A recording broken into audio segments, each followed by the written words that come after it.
Good afternoon.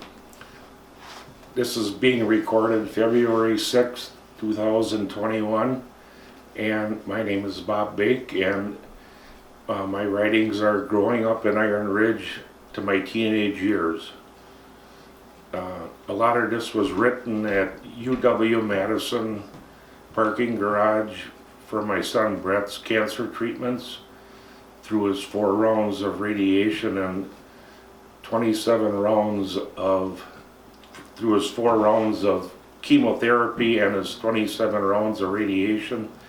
I spent many hours in my truck because I'm not a hospital person to sit in the waiting rooms. I did a lot of writing, and I'll start out. I was born in Beaver Dam, Wisconsin, April 30th, 1950 at 6:25 a.m. My weight was 9 pounds, 3.5 ounces. I was the son of Marvin and Marion Boeck of Iron Ridge. This is my ID bracelet from when I was born. My dad built our house in 1948 at 109 Pleasant Street. The land was bought from Charles Keller. My dad dug the basement, and Gib and Bob Weezer from the Osho built the house. At that time, he built a 2-car garage and a workshop. The shop had a wood stove, engine lathe, welder, pipe threader for threading 6- and 8-inch well casing, and an add-on room for sharpening drill bits. The shop also had a track in the ceiling for a hoist to lift the drill bits and well casing off the truck into the garage, back into the workshop. My dad and mom borrowed the money for the house from Bill Moldenhauer, which is Earl Moldenhauer's grandpa. Never forget our phone number, it was 792J. The lot adjoining our house had a big barn and fairly big lot. The property was owned by Reinhold Krewald, which was Howard's father, and at times over the years it was a livery stable. The floor had gutters and walls, had rings cemented into the walls to tie up the horses. Also at one time it was a slaughterhouse. When Riney owned it, he was a beer distributor and farmer. His farm on Nita Road is now the residence of Naomi Krewald. The lot with the barn had 2 huge corn cribs, a lot of used farm machinery, and a few rats. While Howard and Riney owned the barn, Howard got me into trouble a few times. Howard once gave me a can full of oats, and he said, "Bobby, you put that in your ma's garden and everything is going to grow good." Then he told me to get my dad's handsaw, and he got a rock, and he says, "Now you rub that on that rock, and that'll really sharpen that saw, and your dad'll really like that." Years later, Howard and Naomi used to square dance at the village hall. And when I was a little kid, I'd go up there at night in summer and peek through the door. Howard and Naomi seen me, and Howard grabbed me, and I was square dancing with them on his arms, and I was really red in the face, and I couldn't wait to get out of there. Reinhold eventually sold the barn and lot to my dad. I don't remember the year. I remember they moved the 2 big corn cribs and farm machinery out to the farm on Nita Road. My dad used the barn for storage and overhauling the drill machines in winter because they were too big to get in the garage workshop. Outside on the lot, he had an area for semi-loads of 6-inch well casing to be stored. My ma had 1 sister, Margaret Bosch, and 2 brothers, Earl and Jerry Paulzine. My dad had 1 brother, Elmer, and 6 sisters, Anita, Leona. Aunt Laura lived to be 109. Aunt Alice lived to be 100. Lorraine and Betty. My ma's mom and dad were Harold and Elda Paulzine. Grandpa Paulzine was the supervisor at Maysteel Corporation in Mayville, and my grandma Elda was a stay-at-home mom, never getting a driver's license. My dad's, which would be my Grandpa Boeck, was Robert, and he was married to Martha Boeck. He came from Germany when he was 11 years old. Grandpa Boeck farmed, he drilled wells, installed well pumps, and put up windmills. I think that Grandma Boeck raised all the kids and helped on the farm. My great-grandpa Paulzine lived in Nita and worked in the mines. I remember my mom telling me there was a spring behind the town hall and they would go there to get the drinking water. Now it's a filtration site for the Iron Ridge Fire Department. My mom graduated from Mayville High School. She grew up at 609 North German Street in Mayville. Her jobs were working for Reiser Cheese Factory in the office, which is now Old Fashioned Cheese. She was a telephone operator for the Mayville Phone Exchange and worked at Herman Mutual Insurance Company of Iron Ridge that was later bought out by Midland Union Mutual Insurance, and she transferred to Juneau on Highway 26 and 33. My dad's homestead and farm was on the corner of Highway 33 and AY, and the house is still there. The school he went to is the house across the road on the corner, and he went to Zumkriplein Christi Lutheran Church down the road, being confirmed in German by Pastor Brodke. He finished 8th grade, and Grandpa Boeck said he had to stay home after 8th grade to help on the farm and drill wells. Back to living at home. Our neighbors were Ted and Irma Hendel. Teddy was the blacksmith on Main Street, and Irma worked at Reiser's Cheese Factory in Mayville.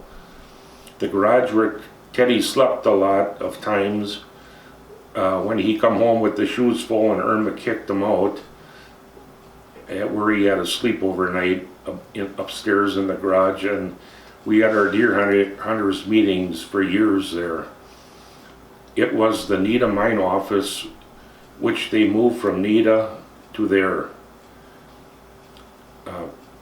Teddy and Irma had 3 children, Mildred, Merlin, and Barbara, which have all since passed away.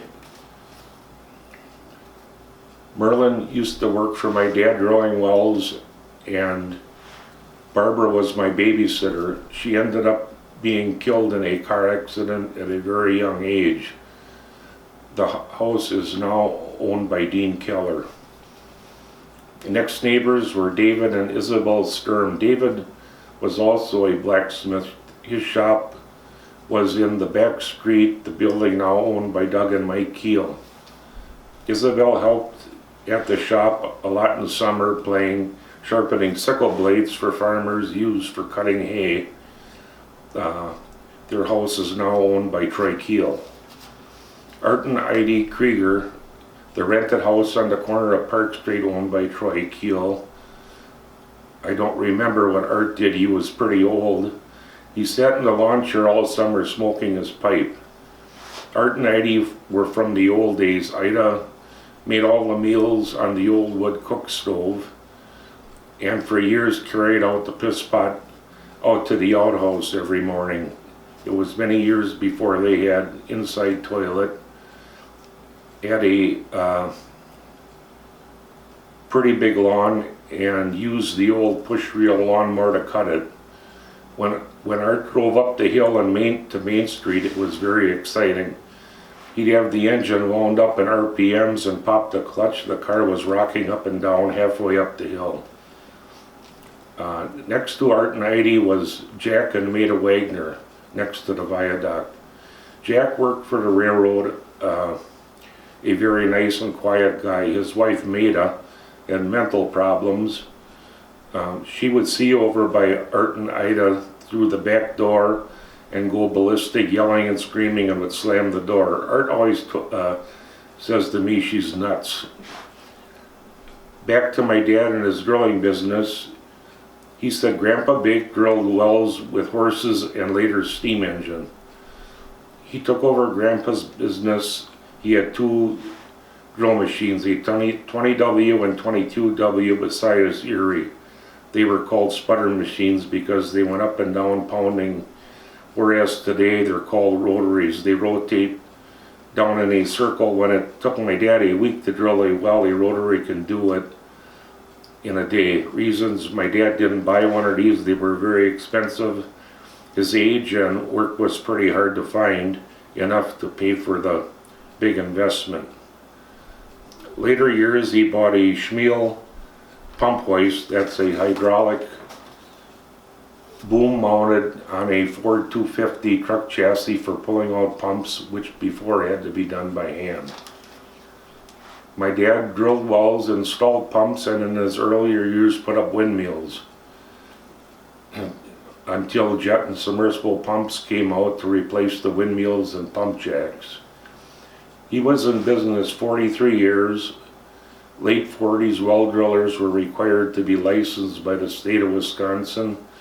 Of all the drillers in the state, he held the number 2 permit in the state, which he carried in his wallet and was very proud of. I attended St. Matthew's Lutheran School in Iron Ridge from 1957 to 64, grades 1 through 8. I walked to school most of the days. In my first year before the new school was built, all 8 grades were in the church basement. In 1957, the new school was built, 3 classrooms, 1 instruction room. There wasn't much for sports, no gym. Outside playground, we had swings, teeter-totter, slide, and merry-go-round, and a ball diamond that went downhill. As I got into the upper grades, I was a school crossing guard after school. Pretty cool, had to put on this belt and around your waist and shoulder and had a badge in it. 1 person on each side the road. When the cars came, you had to put your arms up so kids couldn't cross the road. Fun for recess. In winter when it snowed, we had to shovel the sidewalk between the parsonage and teacherage and the minister's driveway. I was confirmed in 1964 by Pastor Louis Tesmer. He was an older man, and one thing I'll always remember is he smoked cigarettes at his desk during instruction class. I went to Horicon High School and graduated in 1968. I hated high school, and I was dumber than a box of rocks in algebra, and so was my ma. The teacher gave both of us a D-, which is a gift. Not much for sports. Went out for wrestling in the 98 to 103 pound class 1 year. I still have my gym uniform from high school today. The waist on my shorts would fit into one of my legs. I took them up deer hunting 1 year and everybody had a big laugh. My closest friends in high school were Fred Nickel, Cisco Oxner, Glenn Burnt, and Mark Weber. My senior year in high school, I conned the guidance counselor, telling him I wanted to be a carpenter, and was learning at the Gale Box Factory in Iron Ridge across from the co-op, which was run by Harvey Westfall. So on my senior year, I had 2 classes, world history and gym, and I got out every day at 10:30 and went to work making Gale chopper box wagons. Growing up with my grandpa and grandma Paulzine and Mayville at 609 North German Street, the second to the last house out of Mayville. Many fun times with grandpa, from fishing to hunting. Spent a lot of time there, called them Ma and Pa. My grandpa was a big waterfowl hunter. He belonged to the Greenhead Hunting Club outside of Mayville. The clubhouse was on the river outside of Mayville on the marsh. He always rigged me up a long cane pole, and about all you could catch was carp. We spent a lot of time there, and also on the Jesse farm outside of Kikoski goose hunting. The farm is located bordering the Federal Wildlife Refuge. The goose blinds were dug down in the ground so you could stand up and shoot, and the blinds weren't that high off the ground. I remember I always got all the empty shotgun shells from the blinds. Hungry after hunting and fishing. We always had to go to Kikoski to the tavern for a hamburger. The owner's name was Butch Burkhardt. He was an elderly short man who always wore a white shirt and a white apron. He grilled the hamburgers behind the bar and never served them on a bun, always on white bread. Life couldn't be any better than Butch's hamburgers on bread, fried onions, and an orange soda. Other times when we had the place on Fox Lake, Grandma would pack a big picnic basket full of sandwiches. Pa had his own boat and motor on the boat ramp by us, and we stayed overnight and slept in one of the apartments. Pa was a good fisherman, and he knew all the good spots to fish, and we catch a ton of fish. One time Pa's motor was broke, and he took it to Fox Lake to get it repaired. So my dad said to Pa, take my boat if you want to fish.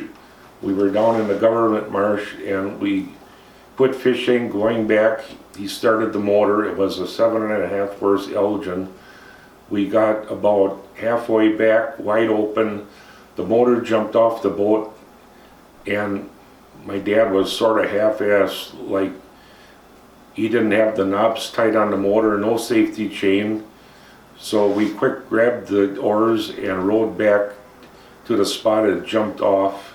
You could still see the bubbles coming up from the motor on the bottom of the lake. Lucky the water wasn't too deep. I jumped in the lake and hung on the side of the boat and wrapped my feet around the motor, and somehow we got the motor back in the boat. We rowed back to the shore, and Pa took it to the repairman in Fox Lake. He dried it out and it ran fine. Never again would Pa use my dad's boat. Growing up with Grandma Paulzine was also fun. I would stay overnight a lot in summer. We always played checkers, Old Maid. I marked the Old Maid card, so I always won. She knew that, but never said anything. She always acted surprised when I won. Sometimes she needed hamburger for meals with no car or driver's license. She'd send me down to the meat market with her change purse to Lang's Market on Main Street in Mayville. It was a long walk, and you'd head across the footbridge on the river to get there. She never called it hamburger, it was always chopped meat. I always thought it was neat that they put the meat in a cardboard sleeve, wrapped it in freezer paper, and tied it with a string. Also, my Uncle Jerry was in the vending machine business. He had all the factories in Mayville, and he came to Ma's every day for lunch. As soon as he got there, I was in his van loading up on candy bars, peanuts, and canned soup. Poor Uncle Jerry. I never had to pay for anything, and he also left big boxes of change from the machines, and that's how I got my coin collection started, collecting Buffalo nickels, Mercury dimes, and a lot of other old nickels and dimes. He took the loss on that too. Growing up with my dad had a lot of good times and a lot of bad times. My dad worked hard and he drank hard. Drilling wells, pulling and installing pumps was hard work. He had drill machines, and most of the time they were on jobs. When he had to cement a well at 40 feet, which is a state code, if only 40 feet of casing was used, he had to have the cement to set up 48 hours before drilling deeper, so he'd go to the other job at that time. The wrenches to tighten and take off the drill bits from the bar each weighed about 50 to 60 pounds. You put both wrenches on the bar and bit and take a chain wrench to each wrench and tighten or unscrew the drill bit. Most of the time you had to put an extra pipe on the chain wrench to unscrew the bit. The 20-foot lengths of well casing by the barn were loaded on the passenger side of his pickup truck. He made a hanger on the front bumper, and he had a chain vise on the back bumper. He manually lifted the 20-foot lengths of 6-inch well casing onto the hangers on the truck, sometimes putting another one on top of the other. In my younger years, I couldn't lift one end more than 2 feet off the ground. No wonder he had 2 hernia surgeries. He always had junk for trucks under his drill machines. No muffler, brake lines would break, ball tires. I remember driving with him in the drill machine to jobs. I'd sit on my knees, put on his steel driller's helmet, arm out the window. I was cool, and getting in the pickup truck with the well casing on, I had to crawl through the window on the passenger side because the door wouldn't open. When I was young, going with my dad, morning routine, when I went with him in the summer, he got up, he sat at the kitchen table, drank coffee and smoked cigarettes, watching the cars go up and down the hill out the kitchen window. Supplies for the day is well casing, drill bits, a 55-gallon barrel of water. You needed water to drill wells, 1 milk can, and 2 5-gallon cans full of gasoline, sandwiches, 1 case of Kingsbury beer, in summer each bottle wrapped in newspaper to keep them cold, a half pint of Corby's or a half pint of Guggenheimer's whiskey, which he kept behind the seat of the truck. He kept behind the seat of the truck in the springs. As I got older, I developed the pad habit. I'd sit in the truck while drilling and smoked all the cigarette butts in the ashtray. Pulling pumps out of wells wasn't easy back then. There were 20-foot lengths, an inch and a quarter galvanized pipe. It was done with a tripod, which is 3 12-foot 2x4s set upright, and a rope and tackle. Some wells had over 100 feet of pipe, and you had to unscrew each 20-foot length of pipe full of water, wrapping a gunny bag around so the water don't soak you, especially in winter, instant ice. As he got his Schmiel pump pulling truck, things got a lot better. Other memories of drilling: one fall drilling day in the rain, the brake slipped on the drill bar when he was pulling it out of the well. Letting the bar down, it smashed his big and second toe. Years of drilling left his fingers bent and crippled from the cold water. Also remember of when he junked out one of his drill machine trucks. He stopped at Brown's Corners, which had the tavern and garage and gas pumps, which was Legal's garage and run by Mel Lemron. He drove over to Bell for the gas pump, and Mel came out, and my dad said to Mel, "Just put a couple bucks of gas in, enough to get to the junkyard," and jokingly he told Mel to wash the windshield, it was dirty. Of course my dad went in the tavern for a beer. Mel came into the tavern and told my daddy put gas in and said, "You'll be able to see out of the windshield now." My dad gets out to the truck, and Mel took a rubber hammer and busted the whole windshield out of the truck. He says to my dad, "Marvin, you can see now, can't you?" My dad had a breezy ride the rest of the way to the junkyard. Fun times was hunting, fishing, and not so quite fun sitting in the tavern.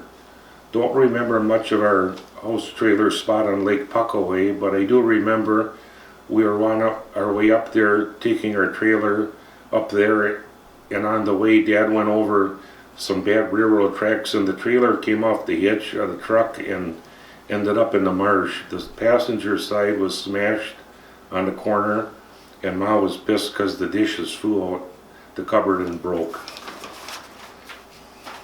After Puckaway, my dad drilled a well for Heights Resort on 1286 Black Hawk Trail in Fox Lake. We got a spot there for our house trailer, and I think around 1959 or so. We were there quite a few years, and the owners, Earl and Olga Height, sold it to us. Earl had cancer and passed away before we took ownership.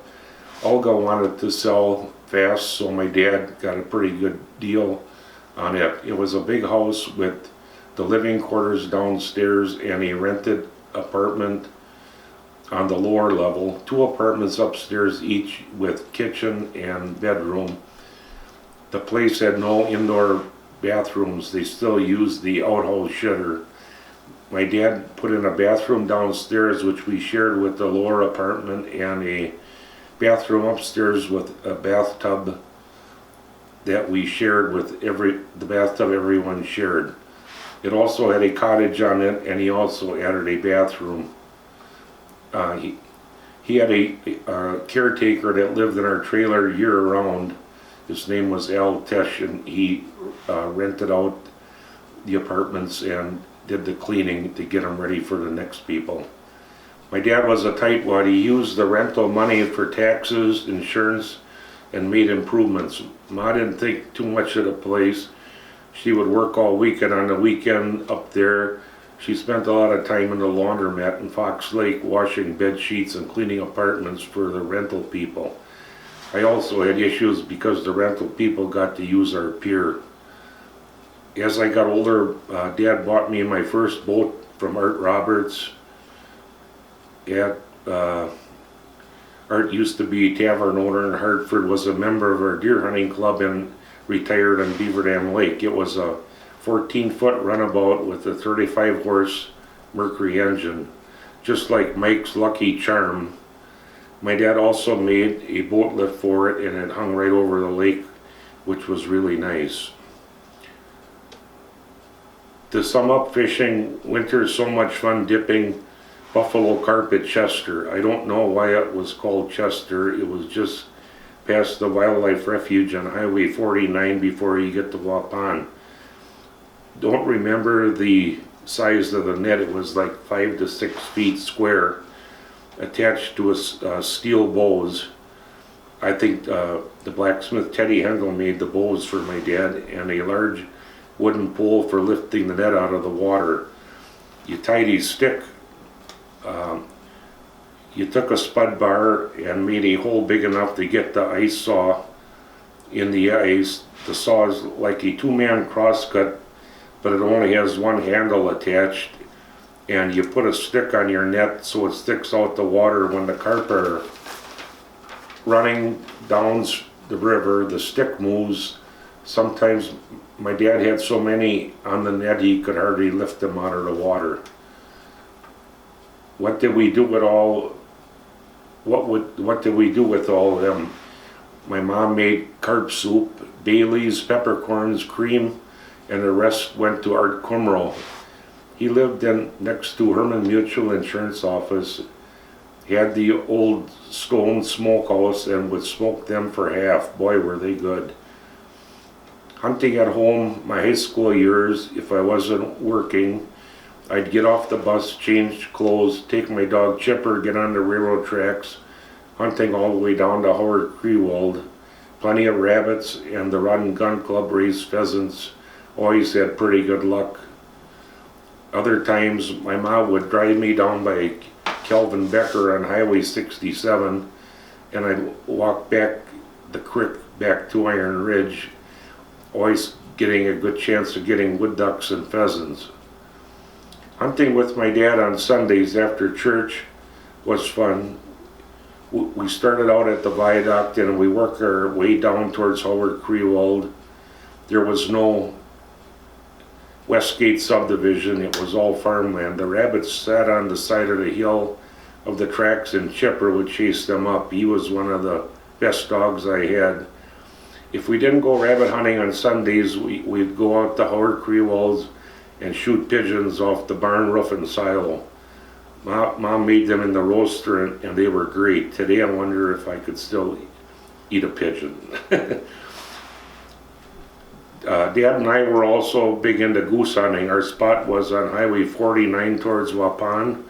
Below the hill was the National Wildlife Refuge next to where the Wild Goose Inn Supper Club burnt down. Dad drilled a well for Marvin Rulin, a bachelor farmer who lived with his ma. Every year Dad would bring him a couple cases of beer, and he'd say, "Come anytime you want." The geese came off the refuge over the hill so low you could count their toenails. Summers going for a ride on Sunday afternoon with Ma and Dad.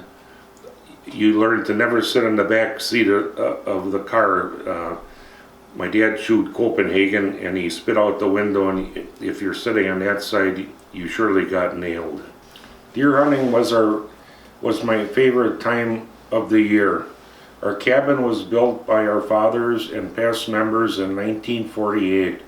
They tore down a barn around Iron Ridge and hauled the lumber up there to build a cabin. They sent two guys up north looking for land and ended up with 40 acres of woods at McNaughton, roughly 7 miles south of Lake Tomahawk. I've been a member for 56 years as of 2020 and enjoyed every minute of being up there. For years we had no running water, no electricity. We had a 2-seater shed house and wood shed. We had a gas cook stove, gas refrigerator, gas mounted mantle lights on the ceiling for light, and a big copper kettle on the wood stove to heat our water for washing dishes and washing up.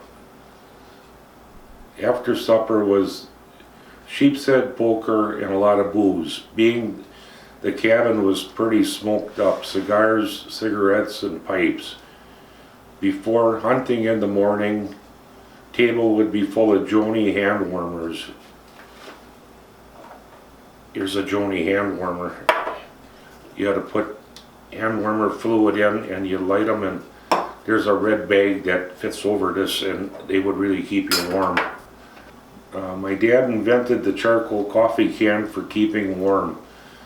He took a beer can opener and he punched holes all the way around the coffee can on the bottom, put a steel carrying handle on it, and you'd fill the can with charcoal. It worked great. One of our hunters, Ralph Coleman, shot a buck the bull over from me. I quick walked down there and he's on top of the buck cutting the nuts off, and the buck woke up. He's wrestling with the buck and had to stick it with his knife a couple times. Him being a butcher, he knew what he was doing.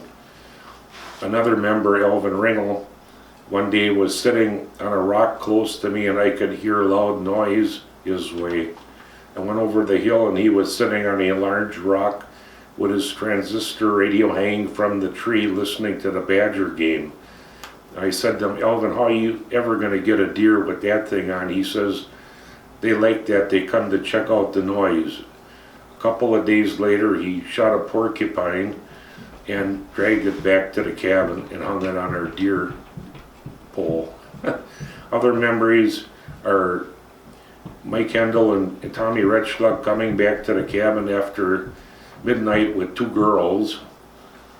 Pat Hendel come home drunk and he knocked the stovepipe off the wood stove with his head.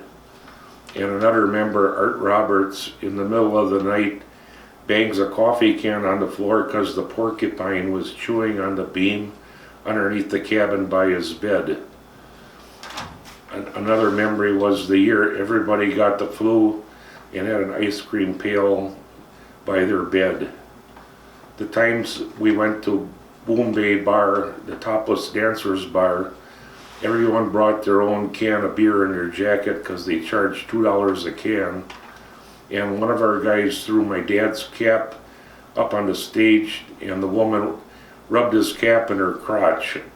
My dad got so mad he hung his cap in the tree back at the cabin and wouldn't wear it the rest of the season. A lot of wild nights in the cabin playing poker. My dad's drink was a coffee cup full of Guggenheimer whiskey and a bottle of beer. They always gave him shit because he dealt the cards with his hand up so everybody could see each other's cards. Ralph Coleman was a heavy drinker. He had a few too many and accused the Hendels of ganging up against him playing cards. Ralph lost his leg on the knee later in years and had a fake leg. He'd take the leg off at night in bed and place it on the floor next to his bed. I slept on the top bunk below him, woke up one morning, put my wool socks on, jumped out of bed and walked to the kitchen. I thought, what the hell, my socks are soaking wet on the bottom.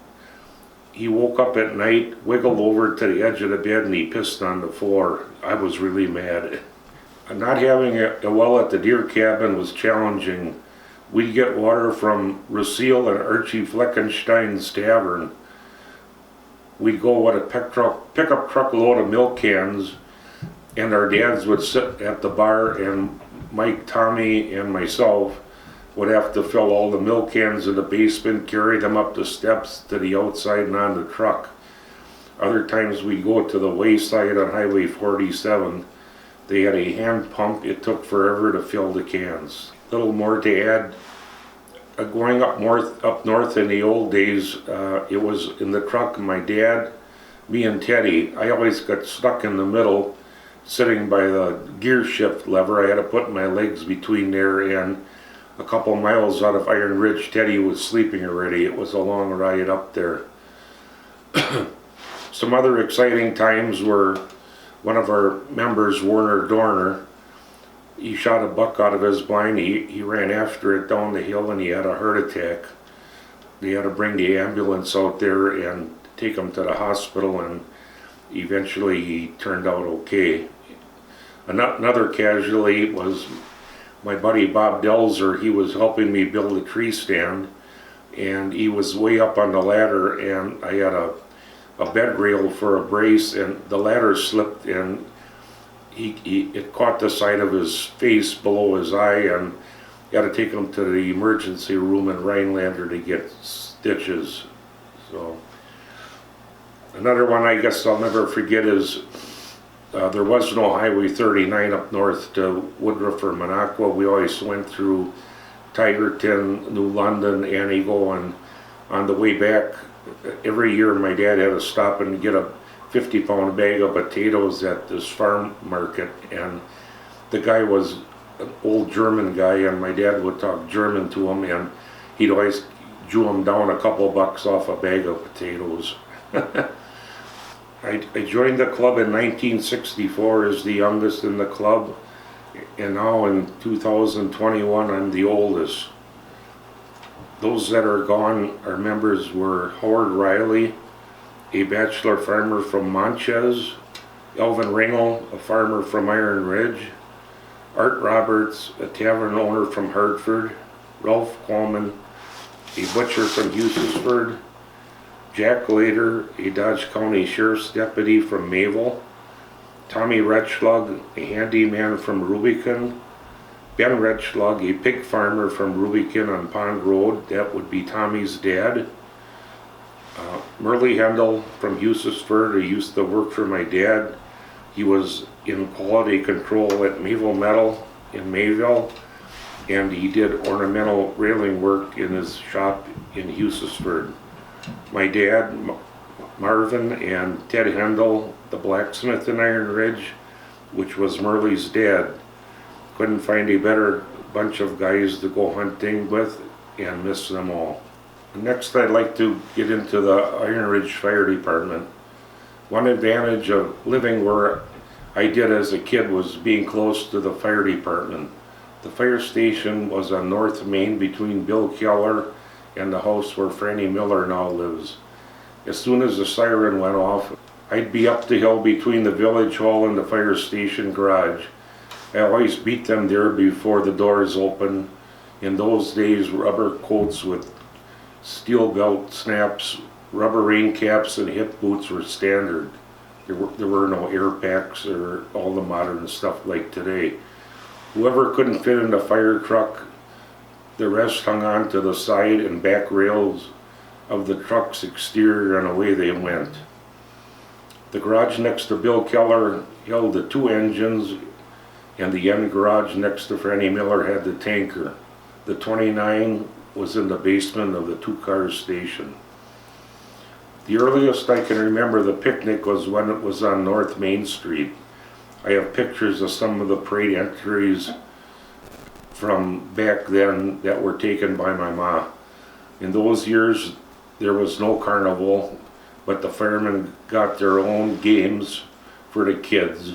I remember my dad and other firemen going to Mac Showalter in Port Washington to rent games and buy prizes.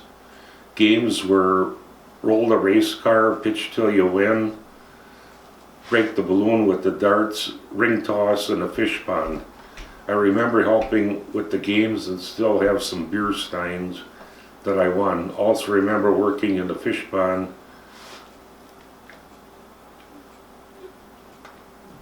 game, hooking prizes on clothespins on the cane pole. Remembering the new fire station built across the street from our house, the firemen were very proud of the new fire station.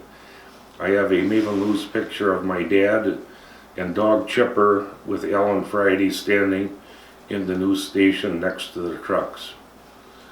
Water fighting was different in those days than the quarter barrel today.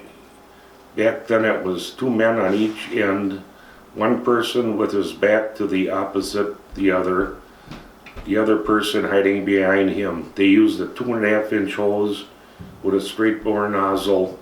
Don't remember the pump pressure, but it was strong. They had a judge with a stopwatch on each opponent, and whoever got the most water on the opponent back in a certain amount of time was the winner. I'm trying to remember who all water fought for the department. I'm sure it was Reno Schultz, Bill Geezy, Jack Wald, Kenny Schultz, and Normie Wendler. Practices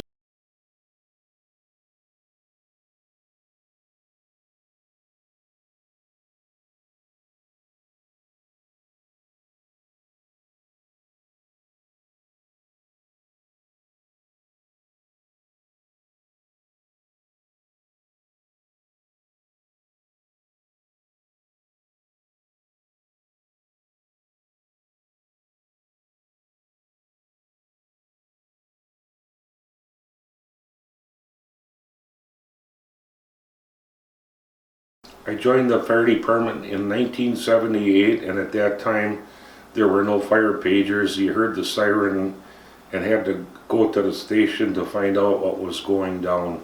No SCBA. You went in and you got smoked out. They would give us a hard time on how you could be around all that smoke and stand there on the outside and smoke a cigarette. Memorable times in the fire department. Chimney fires, almost a sure thing each year. Those places were Art Jessman, Bill Poppenfuss, Heidi Buchholz, Armin Bader, Dennis Kirchhoff. One true story: before I was in the department, when Rolly Schmidt was the fire chief, he owned the tavern Rolly and Irene's, which was occupied by Jay Wald for a while, just recently. The fire phone and fire siren was underneath the bar in the tavern. He activated the siren from the tavern. One night Bill Poppenfuss came in the bar, he sat down and he ordered a tap beer and says to Rolly, "You better give her a toot." It was going pretty good when I left, which meaning he had a chimney fire. Next on is memories of the fire at Nita, which was my great-grandma Pauline's former house. I don't remember the people's names living there. It was a below-zero winter night. The father couldn't get his vehicle started, so he drained the oil out of his vehicle and put it in a kettle on the kitchen stove. The oil caught fire, and as he carried it out, the house started on fire. His son died in the fire and was found in the bathroom underneath the bathroom sink by Bill Keller. The road was solid ice from the portable tanks set up on the road. I remember the Hubbard plow truck salting the road and backed up into a Dodge County squad car parked on the side of the road. Next to my memories are the Farmers Exchange grocery store fire. It was a below-zero New Year's Day. The grocery store was between Bill Green's bowling alley and the bank. It was a huge 2-story brick building. The siren sounded. I was living on Herman Street when we got the call. There was no visible fire through the store window shining in, just a lot of smoke. Talking to Bill Keller, he said that him and Nate Shable were told that the grandma might be upstairs. There was nobody home, and they tried kicking the door down, and Bill says that door didn't go down as easy as it does in the movies. Finally, after shining through the windows, it looked like a backdraft. The fire really ignited. We dumped a tremendous amount of water through the front and back of the store. All the firemen's gear was coated in ice from the mist coming off the hose line. Mabel came in with the aerial truck. I don't remember how many other departments were there. We changed off on the hose lines, and 2 places were set up for warming up.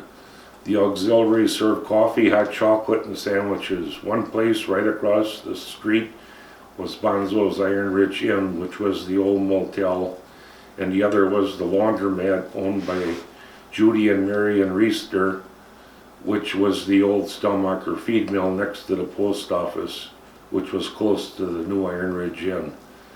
Next morning, I remember going to go home and quick change clothes, take a hot bath. There was no water. We ran the water tower dry from the fire. Poor Wally Billgreen thought the bowling alley was going down too. The fire was so intense that I found a half-burned picture of the guy who owned the store on my yard on Herman Street. The store was a total loss. Towards the end, we took the suction hose and we started taking water out of the basement to put on the fire. The next memorable fire was the Kenny Schultz house fire on Wildcat Road. As years progressed, we finally had fire pagers in homes. Jason and I were alone living on Herman Street. Unfortunately, he was too young to leave home alone at night on fire calls and car accidents. Chief Billy Strike understood the situation and told me to take my turnout gear home and respond with my truck. Jason would hear the pager go off, get dressed before me down in the garage, putting my turnout gear on the truck, opening the garage door and sitting in the truck waiting for me. He would sit in the truck on the side of the road or in the driveway watching all the action, with one exception, the night of Kenny Schultz's house fire. I knew it was going to be a long one, so Al Friday said he'd watch Jason. Al was the captain of the tanker. Al's tanker truck chassis was an older Mack semi-tractor, which still had a sleeper in the back of the cab. He rode with Al all night, sitting back in the sleeper while Al was hauling water. Probably would have been too good for insurance purposes if something would have happened. Jason started out his fire career very young, spending a lot of time at Grandma Bake's house, directly across from the fire station, looking out the living room window, making the fire siren sound, watching as the trucks left the station for a call. Him being the 3rd generation of Bakes in the fire department, Grandpa Bake would be very proud of his JB, as he called him, for being chief today for 11 years. Next up memories are the fire department meetings. In my early years of joining the fire department, meetings were held in the basement of the old village hall on North Main Street. The basement had a full bar, many bar stools, and coolers.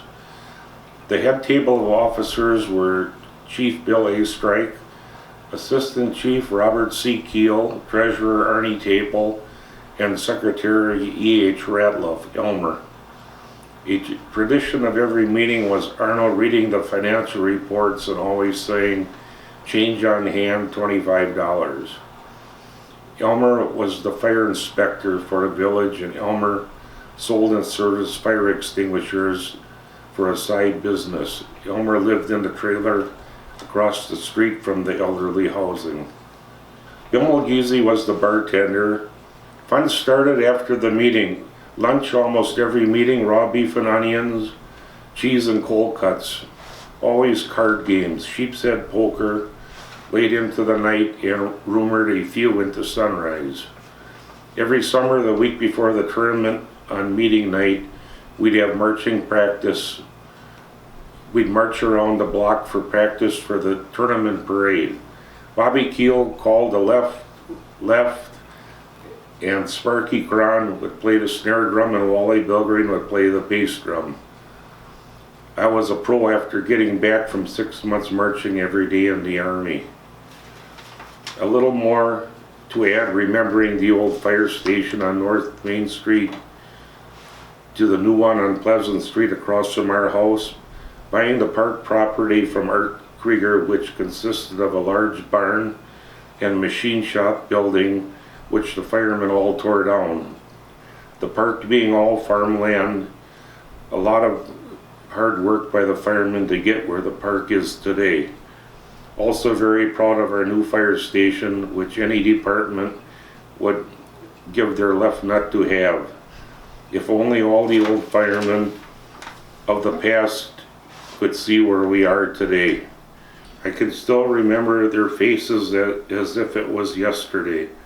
Rolly Schmidt, Sylvester Steffen, Bill A. Strike, Robert C. Keel, Earl Weiss, Elmer Ratloff, Arnie Taple, Pat Markowski, Carl Miller, Bimmel Giese, Bill Rayone, Bill Knipple, Mike Kintup, Elsmer Kluge, Walter Miller, Bunny Generlich, Bill Poppenfuss, Clarence Wassman, Sparky Cron, Ray Nicius, Ed Coleman, Ken Schultz, Al Friday, George Friday, my dad Marvin, Harlan Mockmiller, Joe Dorn,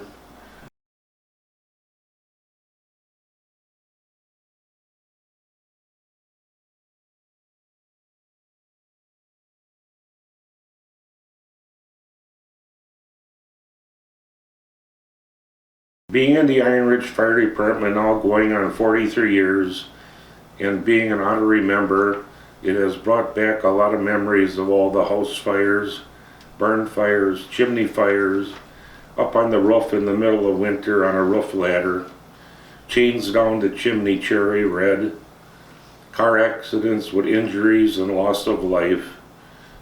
Being there for the people in time of need is what the fire department is all about.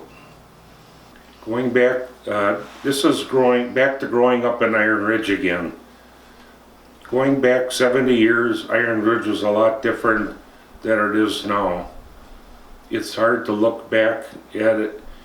It's hard to look at it now compared to years past. Things weren't as fast in technology like today. People were more friendly and not as much in a hurry to get nowhere fast. The village was booming with people and businesses. There was no trailer park, no Hillcrest subdivision, no Westgate or industrial park. I could get on my bike and tell you every name of the house lived in. In my time, there were 3 grocery stores, Farmers Exchange owned by Henry and Mickey Connect, the Iron Ridge Co-op run by Hunts and Helen Boeck-Growing, Dutton's store owned by Elmer Dutton, 4 taverns, Rolly and Irene's owned by Rolly and Irene Schmidt, Midge and Eddie's owned by Midge and Eddie Holnagel, Boeck-Growing's Lanes owned by Harry and Viola Boeck-Growing, and the Iron Ridge Motel run by Marie Siegenthaler. Businesses were Stummacher Lumber, Coal and Fertilizer, the Iron Ridge Co-op gas station, feed mill, and bulk gasoline and fuel oil. Clarence Scharf and Sons Implement. Clarence's sons were Dick and Jim.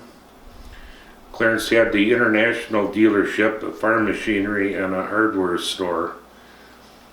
The next, Volkman's Funeral Home and Furniture Store. Art Giese Shoe and Harness Shop. 2 blacksmith shops, Teddy Hendel and Frank Rowley, later owned by David Sturm. Bill Brandenburg Tinsmith, Fred Schmidt, TV and radio shop, Dick and Kelly Electric and Heating, which was run by Dick Justman. They used to call him Speedy and Kelly Lehman. Dorothea's Beauty Shop owned by Dorothea Newhouse. Lang's Stockyards owned by Bill Lang Sr., 2 barber shops, One was George Evans and the other Ozzie from Houstonford ran. And Stephan Oil Company, the mobile oil dealer owned by Sylvester and Evelyn Stephan. Keel's Restaurant owned by Clarence and Gertie Keel. Justman's Garage owned by Harvey and Edna Justman. Bolt's Feed Service owned by Glenn Boltz, which is located on North Main where the Trotters now live. Commercial State Bank, the Iron Ridge Post Office. Prentice Wood Products, managed by John Lemrun, formerly the Iron Ridge Canning Factory. Swigert Cheese Factory, owned by Rex and Loretta Swigert. That would be Craig's dad, mom and dad. Herman Mutual Insurance Company, which was president was Julia Schultz. East Sperling and Sons Well-Drilling and Plumbing, owned by Elsmer Sperling, and partners in East Sperling and Sons were Reno Schultz and Harvey Sperling. I'll start on the east side of North Main, on the north end, and I'll go down to the end. The first one on the corner was Dutton's store. Elmer sold groceries and even shoes. Elmer's wife's name was Evelyn. They had a son named Bobby, which is Bobby Dutton. Always gave me shit when I saw him. He'd say, "Bobby baked the cake," and woke up with a bellyache. And he'd say, "Bobby, when's your birthday?" We had the same month and day birthdays, April 30th.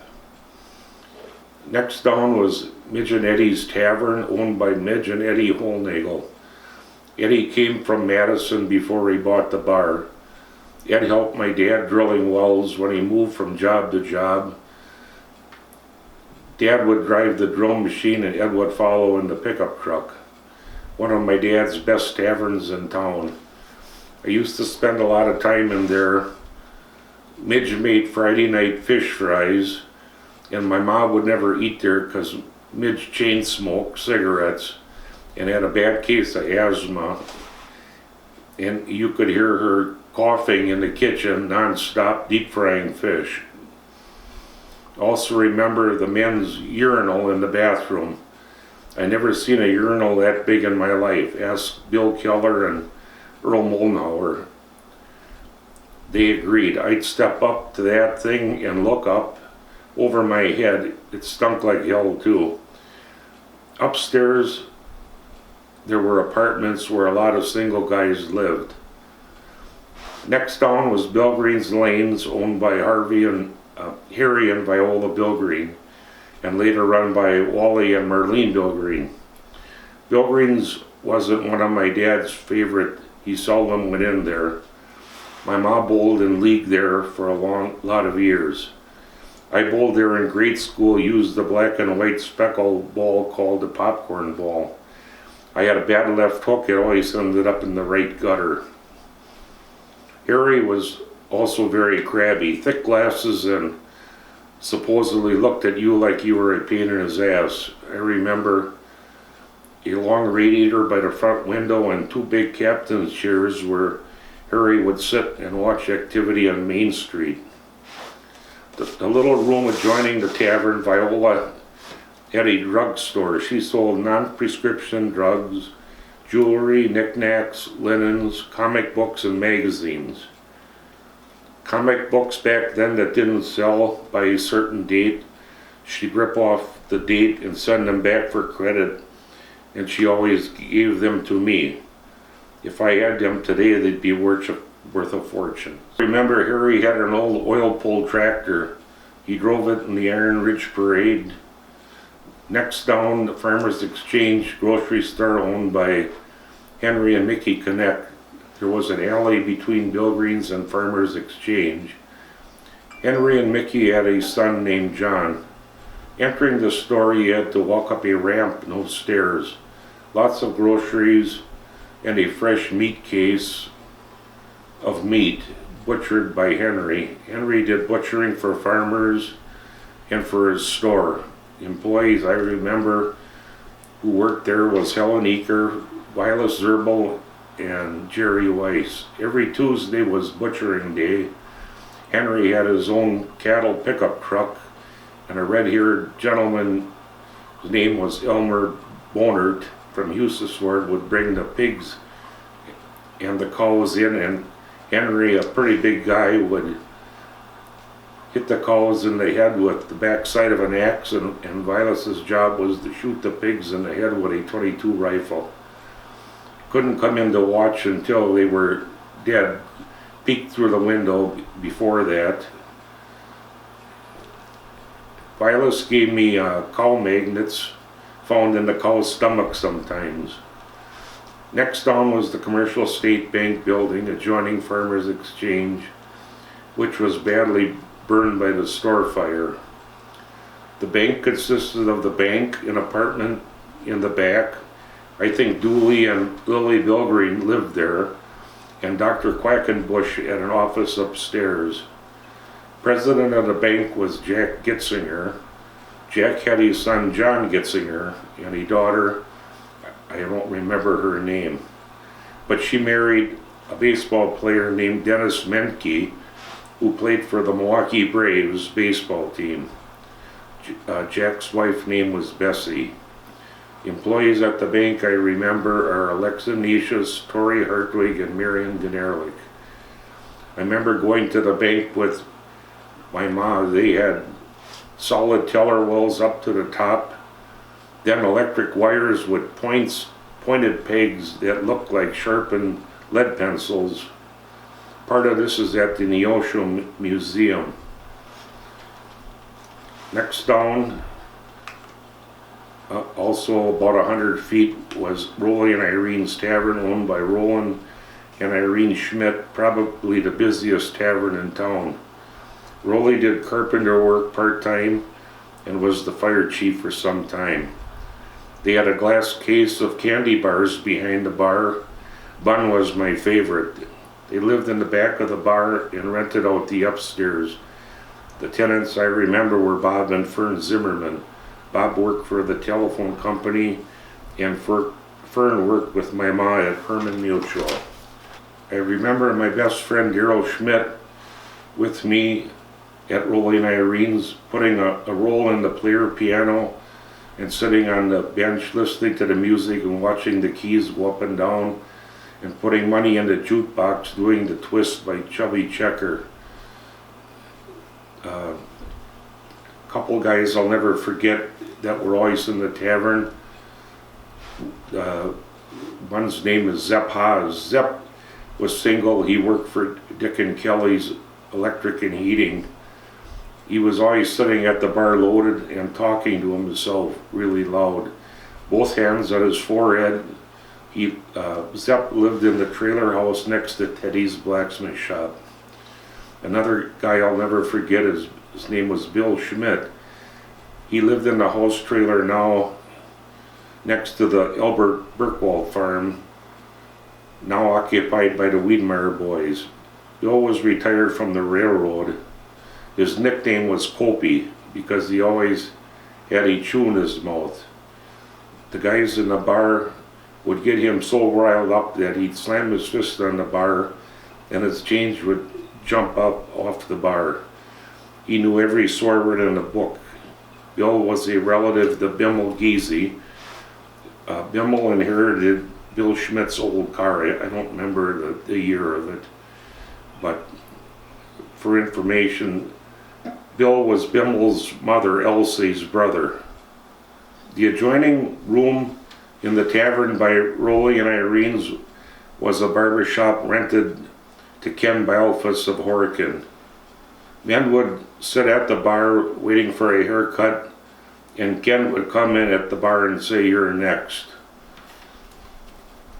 Next down was Dorothea's beauty shop, owned by Cal and Dorothea Newhouse. I remember going along with my mom there. Dorothea had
Next down was Volkman's Funeral and Furniture Store. I don't remember it going in my time.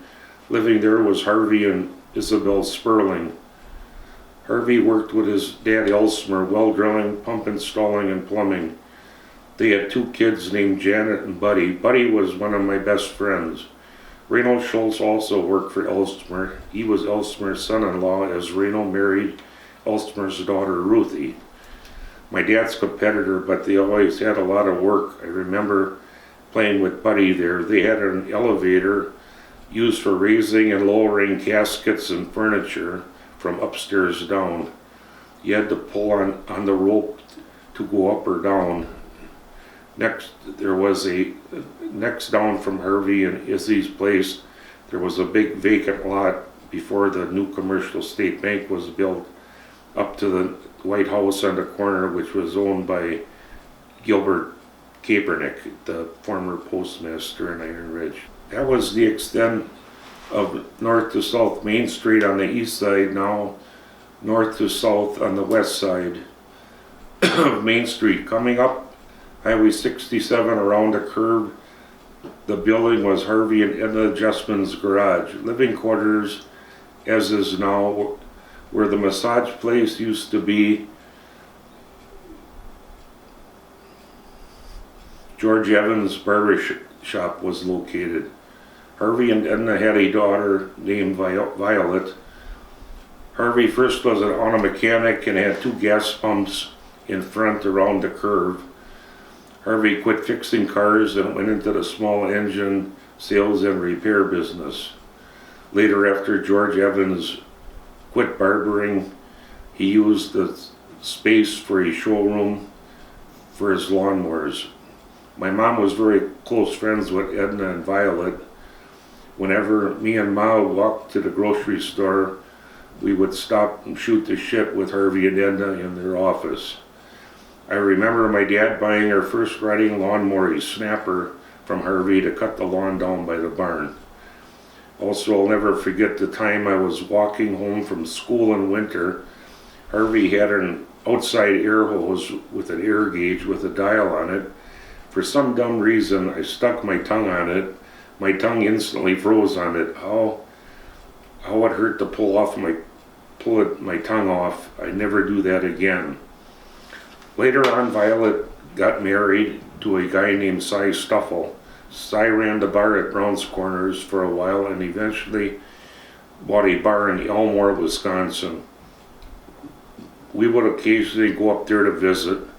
One night on the way back during a snowstorm, Dad had too much to drink and he got mean with Ma and started to push on her, stopped the car, and Ma got out and pulled me from the back seat. My dad took off, the taillights disappeared. Eventually he came back and picked us up. One of the many times we had to put up with his shit like this. Next was the barber shop, which was on the side of Harvey's garage. George Evans was his name. They called him Jigs. I have a picture of me getting a haircut. He'd put a board on the arms of the barber chair for me to sit on. I remember always seeing Herman Miller sit in the barber shop. He was really old with poor vision. He wore a visor cap with the green plastic visor and would walk with a red and white cane. He would sit in the barber shop just to pass the time. Next to the barber shop was the apartment building, which on the lower level Armin and Doris Schmidt lived. They had quite a few kids. I don't remember all the names. Daryl, Cindy, Pauline, Bonnie. Daryl was one of my best friends. Daryl married Becky Henniger, which is Larry and Roddy Henniger's sister. I was best man for their wedding. His dad Armin ran the garage at the Iron Ridge Co-op, a 2-stall garage with hoist. Don't remember who lived in the upstairs apartments. Included in the apartments was a storefront, which was occupied by Fred Schmidt. He had a TV and radio shop repair business and also was a Watkins dealer. He lived across the street from me on Herman Street. The house is now gone, having St. Matthews purchased the property. They tore the house down. They had a daughter named Barbara who I went to St. Matthews with. The next place down was the Iron Ridge Co-op grocery store, managed by Hunts and Helen Boeck-Growing. My mom did most of her shopping there. We never paid for groceries when we get them. Ma would pay once a month. They had a charge box. Norma Schuster was the clerk. That would be Tommy Schuster's mother. She would write every item on the charge slip and price, and Ma would pay at the end of the month. Each item in the store was individually priced with the old blue ink stamp. Hunts had an open meat case. He would get meat in and cut it himself. He had a big wooden butcher block behind the meat case. Always had a Camel cigarette in his mouth, cutting meat with the ashtray on the edge of the cutting block. Hunts was my main source of meat for dog food. He trimmed the ends off of cold cuts when they got old. He trimmed fat off the bones, and I'd say to him, Hunts, I need some stuff for my dog. He'd say, go in the locker and get what you want. His favorite saying to me was Bobby Beck Riefendreck, which was German. Didn't have a clue what that meant. Ma would send me with a list, and Norma would gather it together and always send me home with it. The next building down was Dick and Kelly's Electric, Heating and Electric, owned by Dick Justman. In his older days, we called him Speedy, and Kelly Lehman. Dick was a bachelor most of his life. Kelly's wife's name was Frida, née Hartwig. She was a sister to Louis and Amos. My mom bowled in league with Frida at Boeck-Growing's. Their employee was Zepp Haas. I remember Zepp quite well. I mentioned this before. He drank like a fish. He would sit at the bar and talk to himself very loud, always with his hands on his forehead. The next down is the old Iron Ridge Motel. Okay, Zepp lived in a trailer by Teddy Hendel's blacksmith shop on Iron Ridge. I forgot to mention that. Next down is the old Iron Ridge Motel. The motel had a bar and rented out rooms upstairs. I'm remembering Marie Siegenthaler running the bar for a while before she took over the restaurant from Gertie Keel. Part of the motel in those days, a lady named Heidi Peters had a dress shop. The motel stood empty for a lot of years. We had ladder rescue with the fire department, bringing people down the ladder on the back end of the hotel. Where the deck is upstairs, where Merle Schmolt fell off and died. Eventually, Al Westfall bought the motel and opened the first Iron Ridge Inn. The next building down was the big apartment building. It was a 2-story apartment building. It had fake brick tar paper siding. It was brown tar paper siding. One of the tenants I remember was Gretchen McDonald. She had a daughter named Cheryl who married Bobby Dutton. Gretchen had an old Victrola record player in a cabinet, the kind you had to crank up to make it play. I kept it in the garage by my dad. The driver from Manawa who picked up my dad's drill bits for sharpening always bugged me to sell it to him. Finally I did. He gave me $5 for it. Boy, did I get ripped off. Next down was the post office. Postmaster was Gilbert Kaepernick. This would be Bill Kaepernick's dad. The post office boxes were combination. You had to turn the knob back and forth with your combination. Behind the post office was Bill Lang's Stockyards. Bill was Bob and Bill Jr.'s dad. Used to spend time there watching them load and unload cattle and pigs. Kenny Schultz drove the cattle truck for Langs. Remember Ken with the battery operated shocker sticking it on the pig's ass to get them moving and using a cane on the back of the cattle to get them moving. Next after the stockyards was the Stalmacher Feed Mill, Lumber and Coal Company. The owner was Gilbert Stalmacher and his son Woody ran the place. They handled lumber, cement, coal, fertilizer, and the feed mill.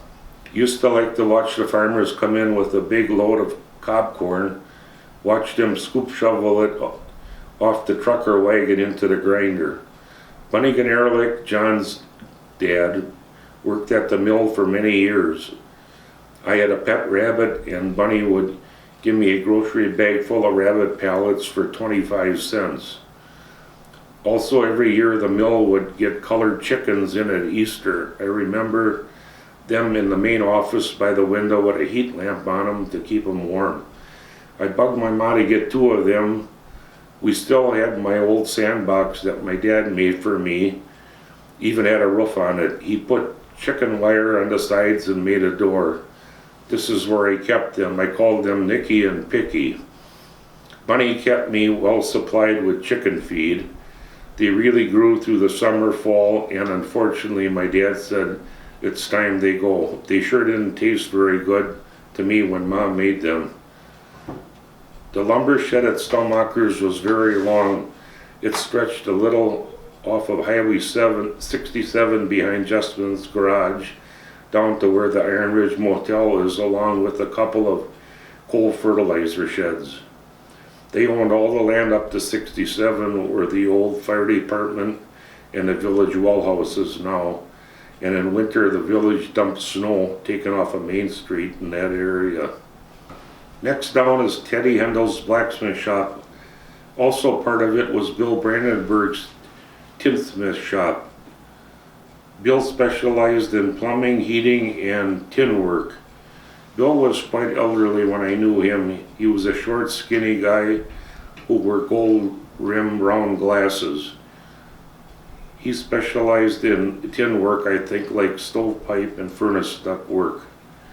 Merle Hendel would always joke about Bill's driving.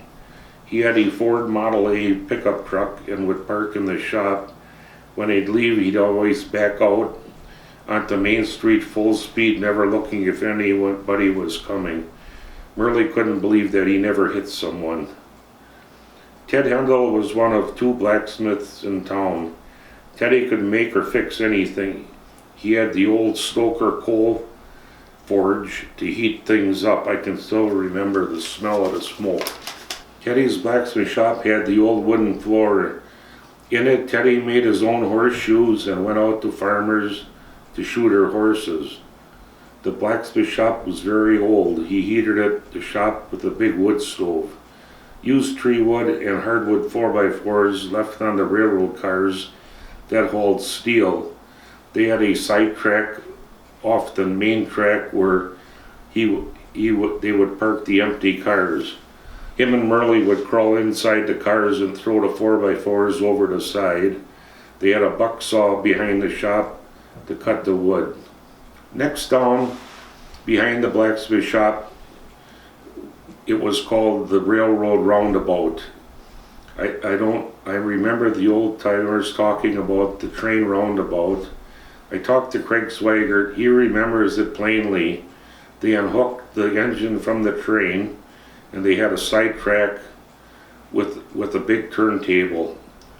They would engage the table that would rotate 360 degrees and turn the train engine around. The turntable was located behind Teddy's blacksmith shop.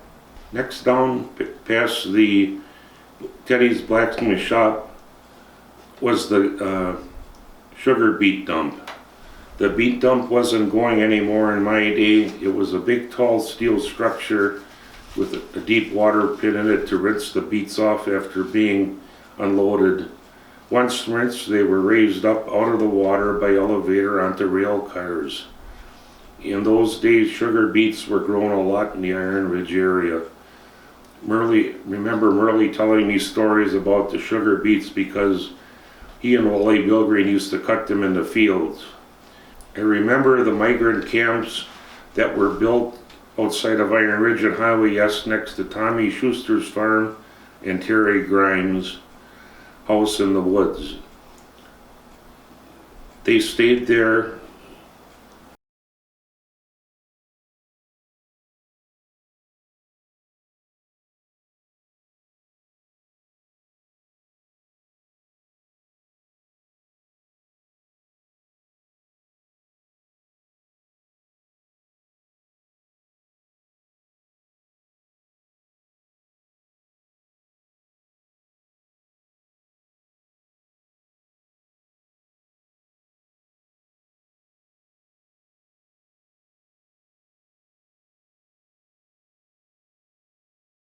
Next behind the beet dump was the railroad station.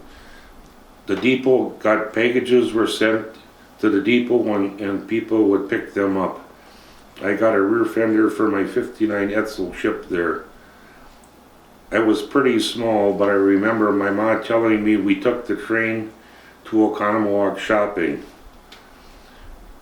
Talking to Craig Swigert, because I couldn't remember for sure if I knew what I was talking about. Craig said they even had a bus that brought people to the railroad depot to Iron Ridge to get on the train to Oconomowoc, Dousman, and other towns he named off. The freight train in those days always had a caboose on the back. It was used by the flagmen and brakemen. I remember looking in the caboose when they stopped in town. They had a kerosene or fuel oil stove for heat in winter. The train would sometimes stop and they went to the restaurant to eat. Next to last were the mobile oil tanks owned by Sylvester Steffen. He was the mobile oil distributor for the area. Sylvester was formerly a fire chief in Iron Ridge. Sylvester and Evelyn lived across the street from St. Matthew's parking lot. My dad bought all his fuel oil and gas from him.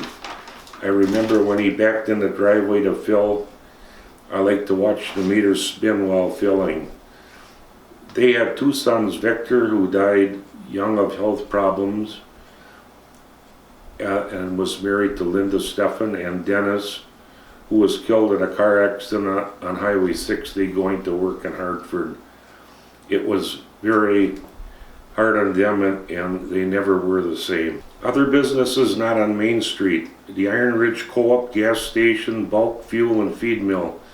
The garage was run by Armin Schmidt. It was a 2-bay garage with a hoist on 1 bay. Armin was a good mechanic. He could fix anything. Charlie Hagan ran the bulk plant delivery, gas and fuel oil, and Reuben Schultz ran the feed mill. Reuben's worker was Wendy Wendorf. He always gave me a hard time and always had a corncob pipe in his mouth. Another business was Frank Rowley's blacksmith shop. It was located on the back street, which is now the building owned by Doug and Mike Keel. Have their shop. It was an old 2-story wood building. Frank was a very tough-looking character. Eventually, David Sturm bought the business, tore down the building, and built a new shop. David and his wife Isabel were farmers from Hillsburg. They lived next to us in the house now owned by Troy Keel. They had 3 children, Neil, Dorothy, and Carol. Next business I remember was Herman Mutual Insurance Company. It's the big building on North Main next to the road going down to the community center.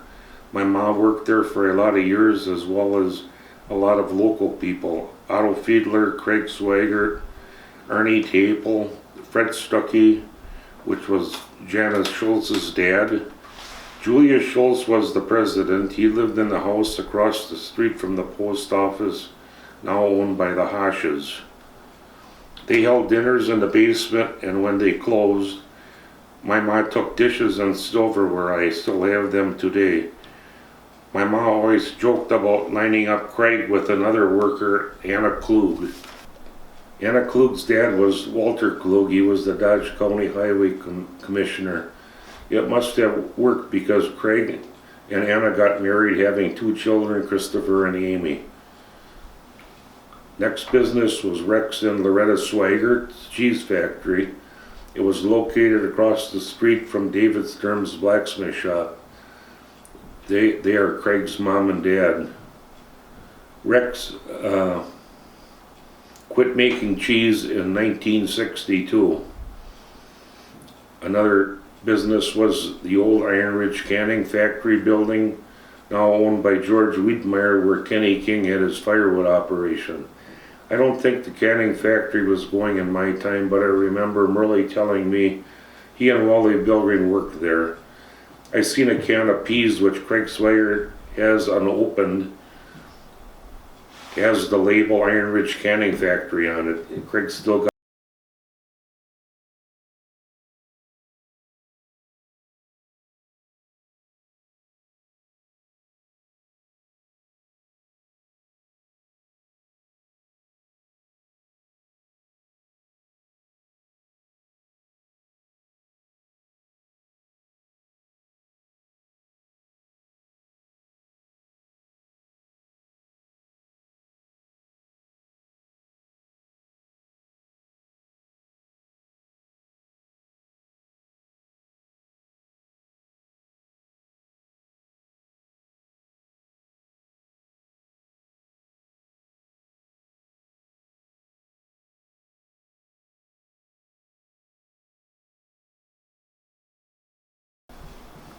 another businessman in Iron Ridge was Hillary Strelo, cattle trucking. Hillary's wife was Norma. They had a daughter named Dorothy, now Dorothy Laced. I went to grade school and was confirmed with Dorothy. Norma was an excellent baker, cakes, torts, cookies. Whenever we had company for a holiday dinner, Ma would call Norma and order her Schaumtort. It was out of this world. Hillary was a big, tall German built like a bull. You wouldn't want to mess with him. My dad and Hillary were good friends. They played a lot of sheepshead together. Hillary and Norma lived across the street from the Herman Mutual Insurance Building, the house now owned by Village President Esselman. The 2 tall garage doors is the garage where Hillary kept his cattle truck. Hillary was a very gruff person, covered with cow shit most of the time. He smoked cigars till they burnt his nose, took the ashes off, and chewed the rest. Hillary chewed a lot of Copenhagen, and true story, he'd spit between the steering wheel on the truck floor. Hillary had quite a temper. When Pastor Kern got in trouble at church, they accused him of doing something. Hillary approached him, grabbed him, and ripped the buttons off his shirt. Next, my memories of the dump in Iron Ridge. Back in my time, there was no garbage collection in Iron Ridge. You had to take all your stuff to the dump. Garbage, tree limbs, weeds, anything you didn't want anymore. The dump was located by the old canning factory where Kenny King had his firewood business. It was to the south of the building, a horseshoe road quite a ways down past the building. I remember going there with my dad, pretty stinky in summer with all the rotting garbage. When the piles got high off the road, they'd bulldoze it back into the marsh. As I got older, remember going down there with my .22 shooting rats. There were a lot of them. Next, I'd like to talk a little more about my memory of Brown's Corners, which is on Highway 33 and 67. To my memory, Persay Implement was a business run by Emil and sons Ronnie and later Jim.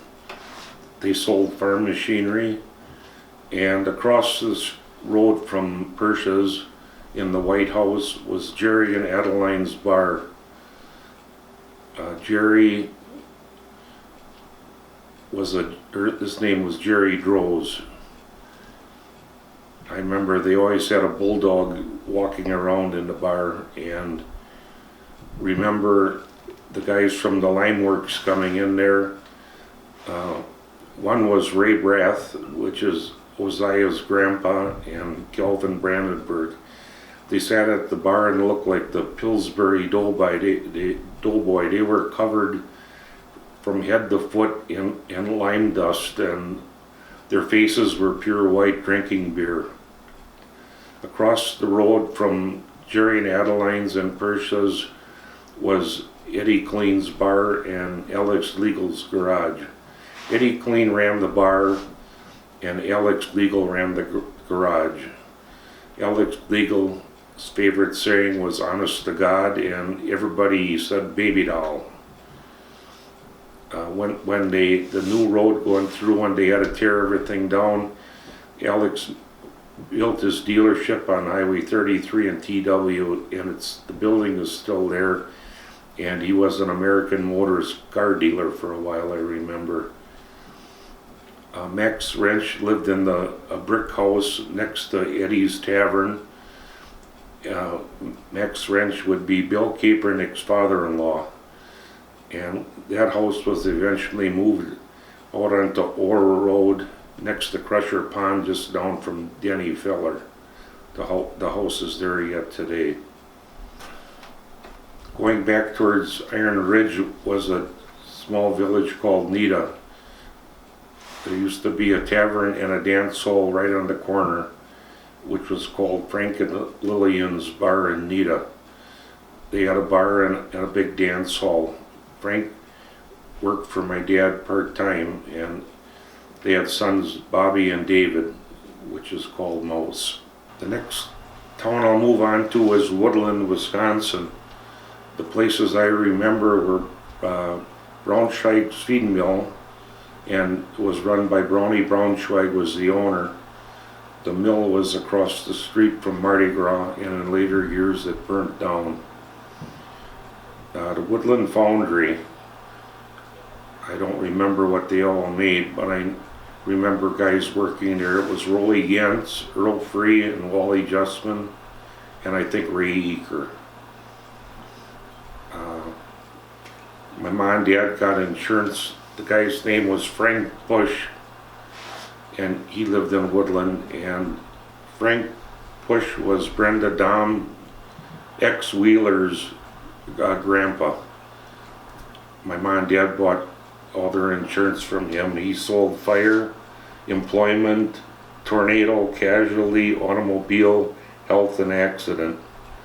I have the envelope from my mom and dad yet, and his phone number was Neosho 4-F-31, so you know this thing is pretty old. In my younger years, coming back into Woodland had 3 taverns. The first one I remember was Earl Bruger. He called it Eagle Tap.